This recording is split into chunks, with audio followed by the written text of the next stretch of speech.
السلام علیکم dear students, آج ہم جامع الحکایات کی جو 4 حکایتیں ہمارے سلیبس میں رکھی گئی ہیں ان کی پہلی جو ہے حکایت کو پڑھیں گے۔ روزی پیغمبر علیہ السلام فرسنگی از شعاع مکہ بیرون شد۔ روزی ایک دن پیغمبر علیہ السلام فرسنگی مطلب 1 میل از شعاع مکہ کی شعاع سے، شعاع اصل میں سورج کی کرنوں کو کہتے ہیں، لیکن یہاں سے مراد مکہ کی حدود سے بیرون شد، باہر چلے گئے۔ وہ بھی نماز مشغول گشت اور نماز پڑھنے میں مشغول ہو گئے ہیں۔ وہ ابو طالب اورا باز طلبید، اور ابو طالب نے اسے ڈھونڈا۔ وہ نہ یافت اور نہ پایا۔ وہ از ان جہت دل پریشان شد۔ وہ از ان جہت اور اس وجہ سے دل پریشان شد، اس کا دل پریشان ہو گیا۔ وہ بھی ہر طرفی بیرون رفت اور ہر جانب سے باہر نکلا، ڈھونڈا، تلاش کیا، تا انگاہ کی اورا بیافت، تاکہ اس کو پالے۔ درمیان نماز حالی شاد گشت، تو جب اس کو دیکھا کہ وہ نماز پڑھ رہے ہیں تو وہ خوش ہو گئے ہیں۔ وہ نشست اور بیٹھ گئے، تا او فارغ شد، یہاں تک کہ وہ نماز سے فارغ ہو گئے ہیں۔ انگاہ گفت، اس وقت انہوں نے پوچھا، اے فرزند این چیست کہ تم کنی؟ اے بیٹے یہ کیا ہے جو تم کر رہے ہو، یعنی تم کیا کر رہے ہو میرے بیٹے؟ وہ بھی ہر وجہ اور ملامت می کرد، اور ہر طرح سے اسے ملامت کرنی شروع کر دی۔ میں نے تجھے ڈھونڈا، تم یہاں کہاں تجھے نہیں ڈھونڈا، تم کیا کر رہے ہیں؟ وہ او سر افگندہ می بود، اور وہ سر جھکائے بیٹھا ہوا تھا۔ وہ چشم بر زمین داشت، اور آنکھیں زمین پر جھکائے رکھی۔ تا ابو طالب خاموش گشت، یہاں تک کہ ابو طالب جو ہے وہ خاموش ہو گئے ہیں، انہوں نے اپنی بات جو اس کو کرنا تھا، ملامت کرنی تھی، وہ کر کے وہ خاموش ہو گیا ہے۔ انگاہ گفت، تو اس وقت انہوں نے کہا، انچی من کنم خدای من تعالی مرا فرمودی است۔ وہ جو کچھ میں کر رہا ہوں اللہ تعالیٰ نے مجھے اس کا حکم دیا ہوا ہے۔ وہ بدن بہشت خود وعدہ کرد، اور اس پر مجھے اپنی جنت کا وعدہ کیا۔ وہ اگر تو بدین من در آئی، اور اگر تم میرے دین میں آؤ گے، یعنی دین میں داخل ہو جاؤ گے، ہمین بھی ابھی تم بھی وہی جنت بہشت پاؤ گے۔ وہ بھی انواع ملاطفت اور دعوت کرد، اور اس کو نرم لہجے سے، کئی طرح کے نرم لہجوں سے اس کو دین میں داخل ہونے کی دعوت کری۔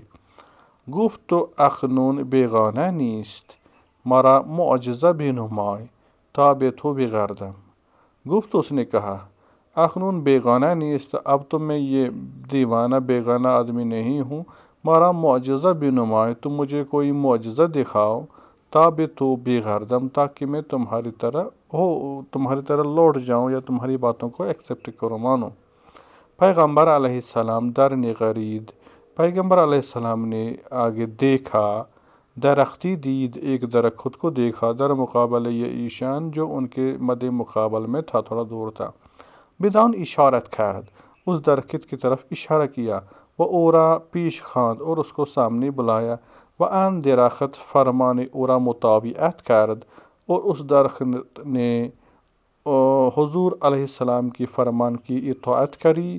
وہ زمین میں شگافت، اور زمین کو پھاڑا ہوا، وہ پیش میں آمد، اور سامنے آ رہا تھا۔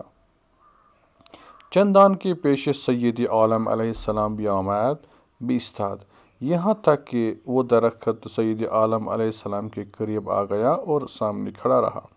مہتر علیہ السلام فرمود، مہتر سے مراد حضور اکرم صلی اللہ علیہ وسلم، انہوں نے فرمایا کہ بجائے گاہ خود باز باید رفت، اب تجھے اپنی جگہ پر واپس جانا چاہیے، یعنی درخت سے بات کری ہے۔